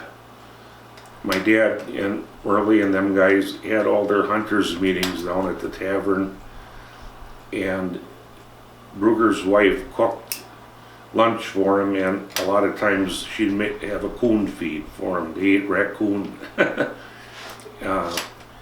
If she would tend bar, I don't remember her name, but she had false teeth, upper and lower, and she constantly would click her teeth together. I'll never forget that. The next tavern up was Wally and Helen Berkheimer, which is now Mardi Gras. I think Wally and Helen were Darlene Braunschweig's mom and dad. The next tavern up was the most exciting for me. It was called Snapper Vic's, and it still is today, and it was run by Bob and Patsy Vick. Bob was a crazy guy. He come up with more stuff. I know I'd go in there with my dad, and once he handed me a box with wrapping paper and a bow on it, and he says, "Here, I got a present for you." You reach out to grab it, and he'd push the button and it would give you a big shock. Another thing I always remember is he had an airline in the floor by the jukebox, and the women would go up to play the jukebox, and as they're making their selections, he'd turn on the air valve behind the bar, and the ladies' dresses would fly up. Another thing I'll never forget is when you went in the men's can, you're using the urinal and there was a box right above the urinal. It says peephole to the women's bathroom. And whoever would go in there and open that box, a big buzzer would go off in the bar and everybody would be laughing when the guy come back out. Now I'm back with things to do growing up in Iron Ridge. When I was a kid, I took accordion lessons at the village hall. I can still remember trying to look over the top of the thing. And another thing we did at the village hall is Dick Rose gave us kids square dancing lessons at the village hall on Saturdays. I still have my pin. We were called Dick's Hillbillies, and there's my name. Another exciting thing was going to the races at Slinger Speedway with Wally and Jim Dawids. As we got older and had to pay admission, Wally would stop outside Slinger and put us in the trunk. Other things to do, we used to climb up the old water tower by Dean Schmidt and Larry Zerbel. Other things growing up in Iron Ridge, a lot of friends and a lot to do in summer. Watching them butcher, loading and unloading cattle at Lang's livestock yard, racing go-karts down Wald's Hill, playing baseball at the park. Go-kart races were a couple times a week on Wald's Hill. Jack and Rose Wald house was below the shop where Jay Wald is. Jack and Rose had 4 boys, John, Tom, Jerry, and Jim. The carts were made of wood. Mine was made from wooden pump boxes where my dad's pump came in. The axles were pump rods used in the old pump jacks. The axles needed holes in them for cotter pins to keep the wheels on. I took my axles to David Stern for drilling holes. He charged 10 cents a hole, which was 40 cents, and put it on my dad's charge bill. Got a real good set of wheels from David Stern's blacksmith shop. We'd start at the top of the hill side by side, first down the winter. Other things we did was baseball in the old park where the elderly housing is now, down to Shaw's Round Barn in Helen Eaker's house. The park had swings, slide, teeter-totter, monkey bars, and 2 big apple trees. The ball diamond was next to the round barn. Alongside the barn was a bunch of old farm machinery owned by Clarence Sharp. It was a pain because if you hit a foul ball, it took forever to find it in the tall weeds and machinery. Good times during the pea harvest. The big trucks would come up our hill on 67, slow for the curve on Main Street, and we'd run out and pull the pea vines off the back of the trucks. Fresh peas were great. Winter was also fun. 2 sled riding hills, Wald's Go-Kart Hill and the hill by Jim Dawids' house next to Sharp's Round Barn.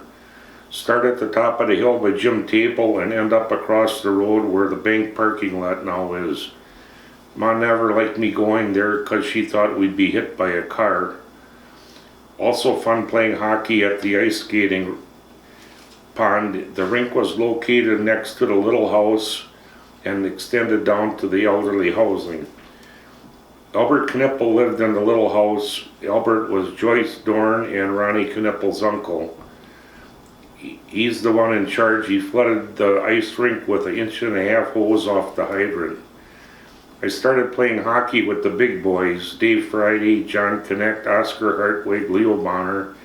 I started from home with my double runner shoe skates, hockey stick, walked all the way down with my skates on, down Main Street, cut through the alley between Farmers Exchange and Bill Green's bowling alley.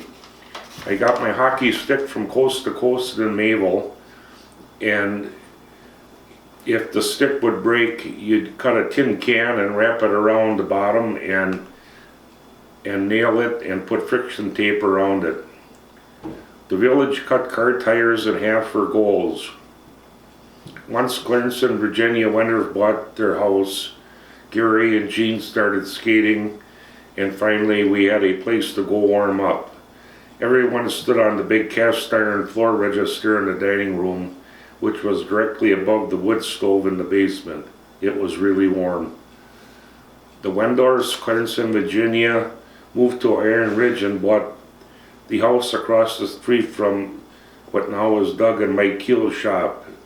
They had 14 children: Chester, Charlie, Clarence, Junior, Butch, Donnie, Gary, Jean, Terry, Brian, Greg, Scotty, Lynanne, Robin, Cheryl, and Heidi. They lost Chester, Charlie, Brian, Greg, Heidi, and recently Cheryl. I spent a lot of time there with the boys. Some of the highlights would be cutting wood for Virginia. They got wood from Danny Gitterberg from outside of Iron Ridge on Highway TW. Danny cleared a lot of farmland and the wood was bulldozed on piles. The boys made a big wood splitter with a buck saw on it. It was a big circle saw blade. We would cut and split.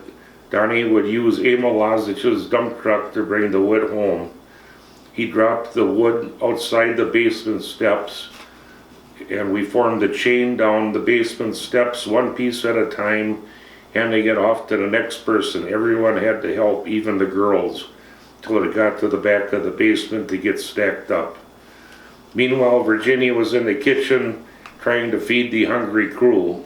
Her specialty was raw fries and barbecue.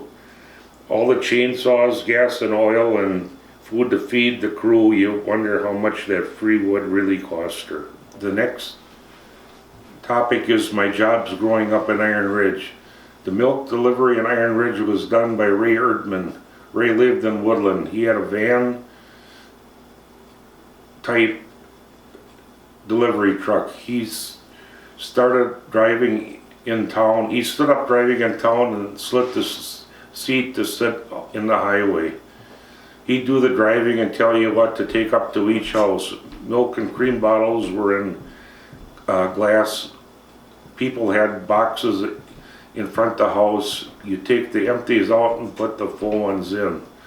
Ray was really a tightwad. You paid you 2 nickels and a bottle of chocolate milk for pay. As I got older, I started working at Iron Ridge Products, which was located across the street from the Iron Ridge Co-op, which is now the BP station. The owners were Harvey and Irma Westwell. Their children were Barbara, Judy, Nancy, and Gary. Having had the contract to build Gale self-unloading chopper box wagons for a Gale company in West Bend, I started working there very young, and Harvey paid me in cash weekly. I loved working there and worked as much as I could, full-time all summer, and after school was out, get off the bus, go home, change clothes, and work a couple hours at night and every Saturday. I'll never forget the people I worked with. They were Rufus Giese from rural Horicon, Walter Schmaling from Hughesford, Louis Russ from Horicon, Arnold Westfall from Town Hubbard, Albert Wendling from Town Herman, Albert Knippel from Iron Ridge, and Melvin Ponko from Town Hubbard. Dave Friday from Iron Ridge. I did a lot of different things there. I cut lumber, ran the nailer, drill press, built platform sides and end gates, assembled the unloading units to the wagons. Dave Friday was the spray painter. When he left for college, I took over painting. Harvey got a lot of his lumber on rail cars, which they parked on Main Street across from Sharf's implement garage, and we had to unload the rail cars onto the truck. Inside the rail cars, some are very hot, in winter freezing. In winter, Harvey would come with the Southern Comfort bottle every so often saying, "Hey boys, warm up." Albert Wendling was the shop foreman, a good friend of my dad. They grew up together on farms not far from each other. They played a lot of sheepshead together. Albert knew me since I was born. He always wore these farm pants with the shoulder straps and smoked cigars till they burnt his nose. He didn't always agree on what I was doing or how I was doing things. And when I piss him off, he'd get so mad at me and he'd say to me, "You little pig, F-U-E-R," and tell me what he thought of me. In case you're wondering, the other two letters are C-K. That's the extent of my jobs in Iron Ridge. Before closing, I want to talk about another person that I really looked up to, and that is Bill Astrike. Bill's wife was Darlene. They had two sons named Ed and Scott and one daughter, Kate. Darlene was president of the Ladies Auxiliary for a lot of years. In my younger years, Bill was the police chief in Iron Ridge. Memories of Bill backing the squad car into the alley next to Justman's garage. Hidden by the trees, I'd help him unroll the cord and hook up the radar box next to our house. As cars went up and down 67, the meter on the dash would register the speed. If speeding, I had to jump out the car and he'd give chase. As I got older, I was his helper a few times when he worked part-time for the co-op in Hartford installing milk pipelines. I'd thread pipe and get things for Bill. Bill smoked cigarettes and always offered me one. He gave me a lesson in driving. He told me always keep your foot on the gas a little around when you're going around the curve. It keeps the wheels on the pavement better. In later years, I had a lot of respect for Bill, in my opinion, being one of the best fire chiefs Iron Ridge ever had. In my time in Iron Ridge was bustling. Farmers came to town to grind feed, go to the blacksmith shop for repairs, then to the tavern. Their wives came along to do grocery shopping, going to the bank. For Iron Ridge to have 3 grocery stores, 4 taverns, plus all the other businesses speaks for itself. This is my Grandpa Bake's billing statements. Robert Bacon Son Well Drilling, General Repairs, Deep Well Water Systems, Windmills, and Pumps. The billing date on this one is 1939, and the telephone number was Mayville 908-F4, and the address was Highway 33. This is my dad's billing statement. Marvin J. Bake Well Drilling, General Repairs, Deep Well Water System, Windmills, and Pumps. Telephone number 908-F4, Highway 33. This is my grandpa, Robert Bake. He came from Germany at age 11 to the United States. This is a picture of my mom and dad, Marvin and Marion Bake. This is a picture of my dad, Marvin Bake's confirmation class at Zum Crippling Christi Church. He was confirmed in German by Pastor Brodke. This is a picture of my dad's family, showing his 6 sisters and 1 brother. This was taken in Mayville at the doctor's studio. Don't know the year. This is a picture of my Grandpa Bake's ledger. The first date recorded on this page is 1904, and it continues up to pretty late. This is a picture of my dad's pocket watch and fob. He always carried that in the front of his pants. It has a Bucyrus Erie drill machine on it. This is my birth bracelet from when I was born at a baby at St. Joe's in Beaver Dam. This is a picture of the new Iron Ridge fire station across from our house. In the picture, it's showing my dad and my dog Chipper and Captain Alan Friday taking a look at the new station in December of '73. All this stuff is from the Herman Mutual Insurance Company that my mom worked at for many years. Their silverware, the gravy pitcher, the cream pitcher, the sugar bowl, and the platter. They gave out their coin purses and pencils. These items are tavern owners. I'm sure after Rolly and Irene's, the bar chip is Jigger's Jug. The box of matches is the Fox Den. And the notepad is Mom's Scramble In. This one is H&H, Refrigeration and Electric. H&H was Harold Haney and Kenny.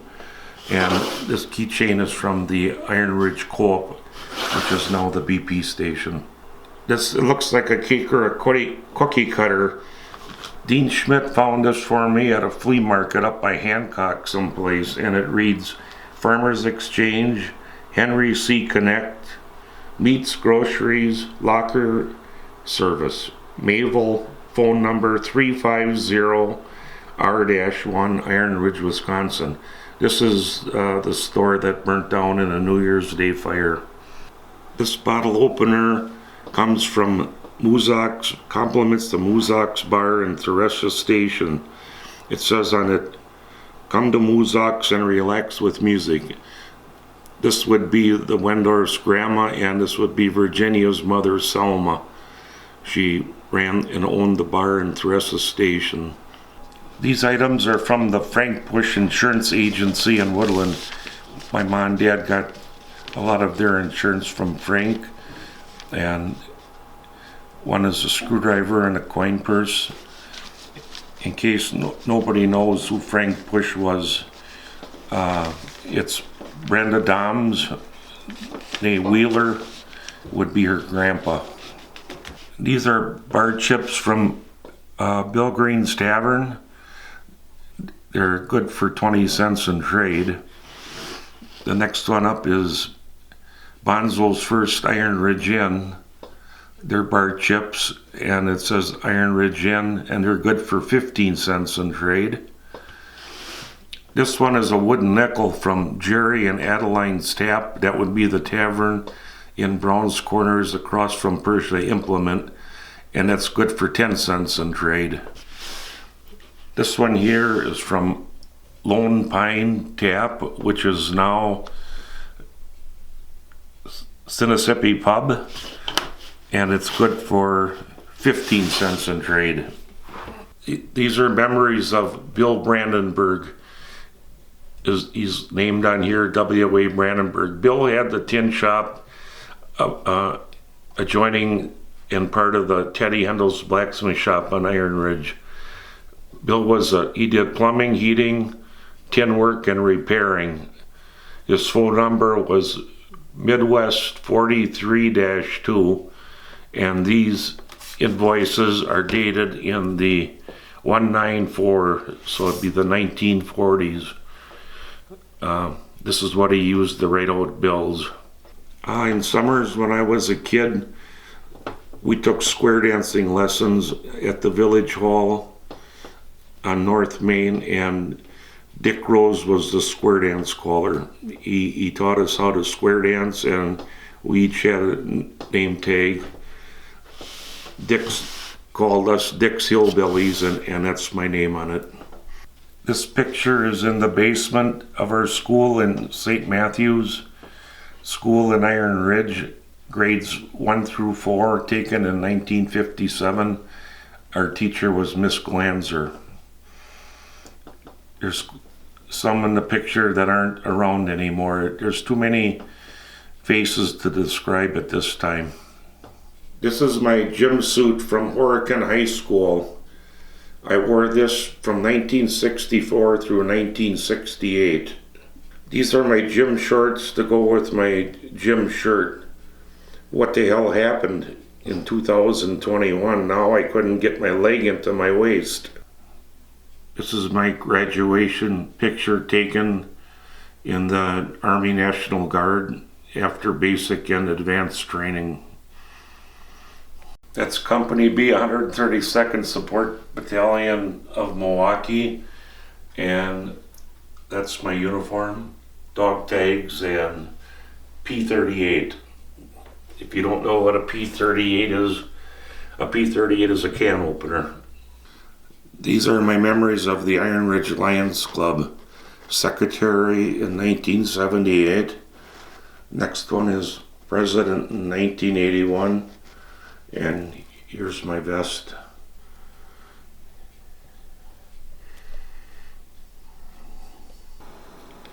This is Coors beer from a trip we made down to Denver, Colorado with Gary and Gene Wendorf. We flew down, Gene figures, in the mid-70s to pick up Gary's Volkswagen, and we made it back driving steady 19 hours with the car loaded full of Coors beer in time to go to Marty Zifko's.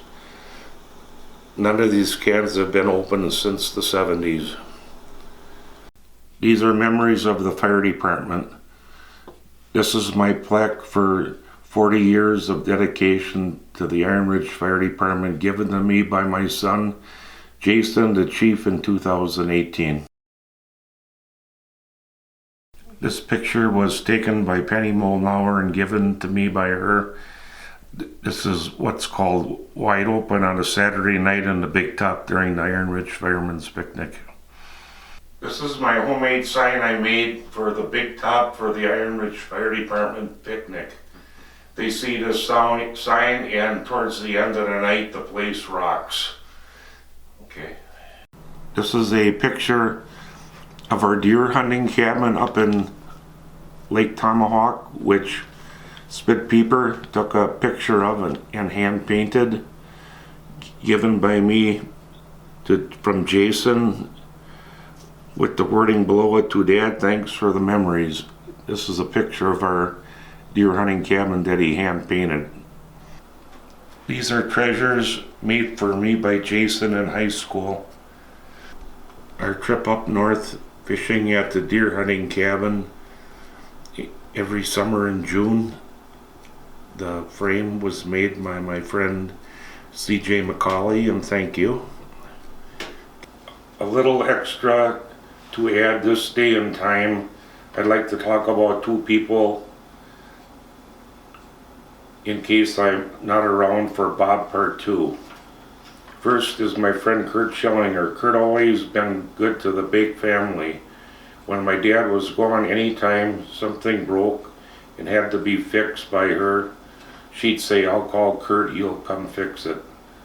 And a lot on his own time. She thought the world of Kurt. Kurt is always very good to Jason also. Plumbing, heating, or electrical, Kurt is always there for a fix.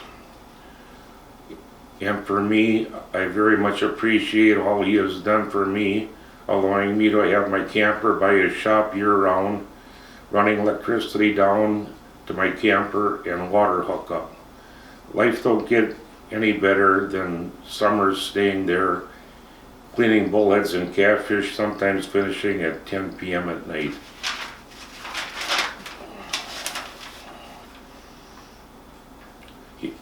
I thank him for going to Anigo to pick up my new side-by-side UTV and storing it in his heated shop for the winter. We've always have our disagreements every year in the Big Top at the Fireman's Picnic, but the picnic comes and goes, and it's all works out. Kurt's famous saying to me, "Anything for you, Robert." Thanks much, Kurt. My next friend is Dean the Hopper Schmidt. Never got to know the Hopper much when he lived next door to my ma. His dog King scared the shit out of me as I walked up to my ma's house. He'd come running, barking, and growling at me. I was glad when he moved and took the dog with him. As time progressed, we got to be good friends, and I spent a lot of time with him and Jill. I'll give you some memorable moments of our friendship. My friend the Hopper is good at one. He knows how to press on staples on the forehead. He knows what to do with a zucchini. He knows how to moan while using the urinal.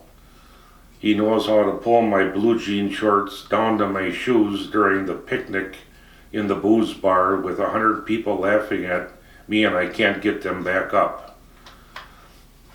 The Hopper knows how to pull up our boat up to our boat fishing up north, tilt the motor and soaks us. Another fisherman comes by us and tells him they're catching walleyes over there. We're going wide open. What's that jumping 6 feet up and down in the lake? It's the boat anchor. He forgot to pull it in.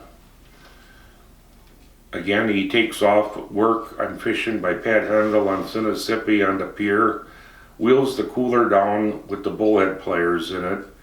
He cleaned them as fast as I catch them.